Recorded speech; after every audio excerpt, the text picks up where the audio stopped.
ವಿಚಾರಕ್ಕೆ ಶ್ರೀಕಾಂತ್ ಪೂಜಾರಿ ಅವರ ಮಗ ಮಂಜುನಾಥ್ ಅವರು ದೂರವಾಣಿ ಸಂಪರ್ಕಕ್ಕೆ ಸಿಕ್ಕಿದ್ದಾರೆ. ಮಂಜುನಾಥ್ ಅವರೇ ನಮಸ್ತೆ. ನಮಸ್ತೆ ಮೇಡಮ್. ಶ್ರೀಕಾಂತ್ ಪೂಜಾರಿ ಅವರಿಗೆ ಸಿಕ್ಕ ಗೆಲುವು ಫಸ್ಟ್ ರಿಯಾಕ್ಷನ್ ಏನ್ ಹೇಳ್ತೀರಿ? ಬಹಳ ಧನ್ಯವಾದ ಅಂತ ಹೇಳ್ತೀನಿ ಮೇಡಮ್. ಈಗ ಹಾ ಲಾಯರ್ಗೂ ಮತ್ತೆ ವಕೀಲರಿಗೆ ಧನ್ಯವಾದ ಅಂತ ಹೇಳ್ತೀನಿ. ಕಾರಶಿವರ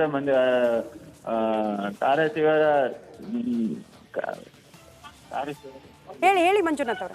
ಕಾರಸೇವಕರಿಗೆ ಧನ್ಯವಾದ ಅಂತ ಹೇಳ್ತೀನಿ. ಕರಸೇವಕರಿಗೆ ಸಿಕ್ಕ ಗೆಲುವು ಅಂತೀರಾ? ಧನ್ಯವಾದ ಅಂತ ಹೇಳ್ತೀನಿ. ಮಂಜುನಾಥ್ ಅವರು ಯಾಕೆ ಈಗ 31 ವರ್ಷ ಆಗಿತ್ತು ಈ ಪ್ರಕರಣ, ಈಗ ಅದಕ್ಕೆ ಮರುಜೀವ ಬರುತ್ತೆ, ಈಗ ಶ್ರೀಕಾಂತ್ ಪೂಜಾರಿ ಅವರ ಬಂಧನ ಆಗುತ್ತೆ, ಈ ಬೆಳವಣಿಗೆಯ ಉದ್ದೇಶ ಏನಾಗಿತ್ತು ಅಂತ ಏನ್ ಹೇಳ್ತೀರಿ ಮಂಜುನಾಥ್ ಅವರೇ? ಮೇಡಮ್ ಅವರೇ ಮತ್ತೆ ಹೇಳಿದ್ರಿಂದ ಮುಂದಿನ ನಮ್ಗೆ ಏನು ಗೊತ್ತಿಲ್ಲ ಮೇಡಮ್, ಈಗಿಂದ ಅಷ್ಟೇ ಗೊತ್ತಿಲ್ಲ. ಓಕೆ ಮಂಜುನಾಥ್ ಅವರೇ, ಮತ್ತೆ ನಿಮ್ಮನ್ನ ಸಂಪರ್ಕ ಮಾಡ್ತೀವಿ. ಥ್ಯಾಂಕ್ ಯು ರಿಪಬ್ಲಿಕ್ ಅಣ್ಣ ಜೊತೆ ಮಾತನಾಡಿದಕ್ಕಾಗಿ. ಇದು ಶ್ರೀಕಾಂತ್ ಪೂಜಾರಿ ಪುತ್ರ ಮಂಜುನಾಥ್ ಅವರ ರಿಯಾಕ್ಷನ್. ಕರಸೇವಕರಿಗೆ ಸಿಕ್ಕ ಗೆಲುವು ಅಂತ ಭಾವಿಸ್ತೀನಿ, ನ್ಯಾಯದ ಪರವಾಗಿ ಕೋರ್ಟ್ ತೀರ್ಪು ಕೊಟ್ಟಿದೆ ಅಂತ ಭಾವಿಸ್ತೀವಿ ಅನ್ನುವಂಥ ವಿಚಾರವನ್ನ ಅವ್ರು ಹೇಳ್ತಾ ಇದ್ರು.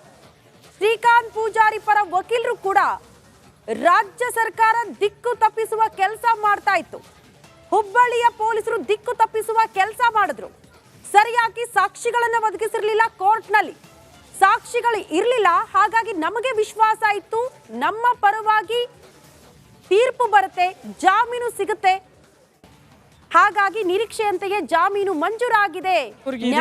ಜಾಮೀನು ಮಂಜೂರಾಗಿದೆ. ಈ ಬಗ್ಗೆ ಮಾತನಾಡಲಿಕ್ಕೆ ಶ್ರೀಕಾಂತ್ ಪೂಜಾರಿ ಅವರ ಪುತ್ರ ಮಂಜುನಾಥ್ ನಮ್ಮ ಜೊತೆಗಿದ್ದಾರೆ, ಅವ್ರನ್ನ ಮಾತಾಡ್ತೀನಿ. ಸರ್, ತಮ್ಮ ತಂದೆಯವರಿಗೆ ಜಾಮೀನು ಮಂಜೂರಾಗಿದೆ, ಈಗ ಏನು ಹೇಳ್ತೀರಿ? ಭಾಳ ಖುಷಿ ಅಂತ ಅನ್ಸುತ್ತೆ ಸರ್. ಈಗ ಖುಷಿ ಅಂತ, ಮತ್ತು ಲಾಯರಿಗೆ ಮತ್ತು ವಕೀಲರಿಗೆ ಧನ್ಯವಾದ ಅಂತ ಹೇಳ್ತೀನಿ. ಮತ್ತು